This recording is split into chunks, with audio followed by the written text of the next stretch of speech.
What's going on, everyone? Welcome to my guide to mastering Riktor in the support role of Predecessor.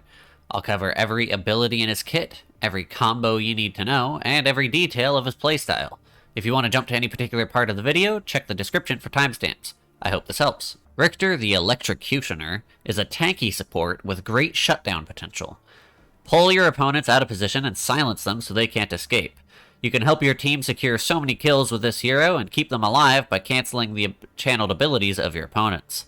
A Riktor that can't hit his skill shots may be almost useless, but a Riktor that lands his abilities is a force to be reckoned with. Riktor's passive is Riot Shield. Riktor shields himself for 12% of his maximum health. This shield will last until broken, and refreshes if he has not taken damage in the last 8 seconds. This passive is a crucial part of Riktor's survivability, and I recommend timing your early engagements around when you have this passive shield up. You essentially need to use this as a constant source of health, and it'll give you what is essentially a much larger health pool in the early laning phase. If you go up and to get damage on minions or make your engagements as soon as you have this shield up, it's just bonus health, and you're not really losing out if you lose the shield. Riktor's basic attack is called Whip, and it's a melee attack that deals physical damage. Riktor's right mouse button is Whiplash. Riktor launches his hook forward, dealing magical damage to the first enemy target hit and pulling them to him. This hook also deals a percentage of the target's maximum health as additional damage, so this proves to be his most damaging ability. Whiplash has a high cooldown and mana cost, so it is a high risk, high reward ability. As a support, you will be using this ability mainly to engage with your enemy laners by pulling them out of position and within range of your ADC. If your ADC gets jumped on, you can also use this ability to pull enemies off of them. Just be sure to pull the enemy out of the ADC's escape path. If you hold down the ability button for Whiplash, you will begin the animation for the hook, but you will hold your arm back into the air with your hook dangling until you release the button. This will also give you an indicator on screen of where your hook is going to go and how much distance it will travel. So if you desperately need to know how far it's going to go, be sure to do this. But be aware that it makes it very obvious that you're about to throw a hook since you pull your hand back and begin the animation. Riktor's Q is called Shock Therapy. This ability is a melee swing that deals magical damage and silences the first enemy target hit. This ability has a very small cooldown, only downside being that you have to get close enough to use it. Not only does this do good damage, but the silence is one of the most useful parts of Riktor's kit. When silenced, your enemy won't be able to cast any abilities, including Blink. This means that your enemy will have no escape abilities for more than a second, making it incredibly easy for your surrounding teammates to deal significant damage. Riktor's E is Electrocute. Riktor produces an electrical aura that deals magical damage over time and increases Riktor's movement speed for the duration.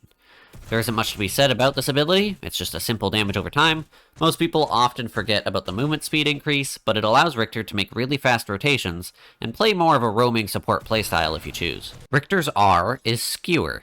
Riktor skewers all enemies in a cone in front of him, dealing magical damage and stunning them.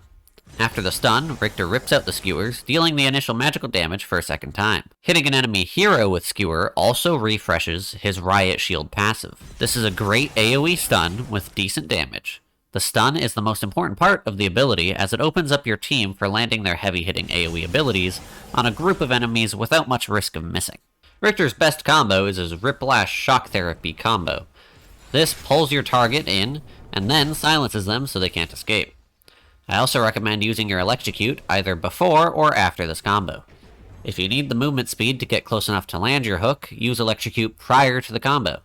If your enemy has little to no escape and you are within reach, use Electrocute after the combo in order to deal the full duration of damage and give you the move speed to keep up while you're using your basic attacks. This next one isn't incredibly important, but I recommend trying to cast Electrocute before landing your ultimate. That way, if you skewer someone within range of your Electrocute aura, they will take damage for the entire duration of your ultimate. In the laning phase, it is important to plan your engagements around your Riot Shield passive. Your passive is essentially just free health, and it's a resource you should try to use as often as possible, because it allows you to have free impact on lane. You should almost be engaging on cooldown when it comes to your passive, as, like I said, this is a free resource and you should really take advantage of it. When it comes to which ability to unlock first on Riktor, it kinda depends on how confident you are in your hooks and how confident you are in that your ADC will follow up on them. I personally prefer to take Shock Therapy or Electrocute first, as they help you clear minion waves faster, which will set you up to land hooks at 2nd or 3rd level. Generally, if you take hook 1st level, unless your ADC clears the minion wave as fast as possible, you and your carry are more likely to just take too much damage from the enemy minions if you try to engage on your enemies. What you build on Riktor is very much going to depend on the enemy team. If they have a lot of physical damage, you'll need physical armor. If they have a lot of magical damage, you'll obviously need magical armor.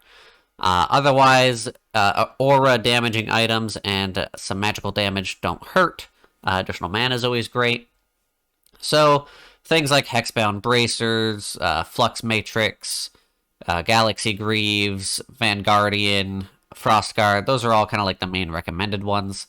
Another good option is Fire Blossom, gives you a bit of physical armor, some health, deals damage in an aura around you. I recommend taking either Tainted Guard or Leviathan if the enemies have a lot of self-healing, such as a Chimera or a Countess or something like that.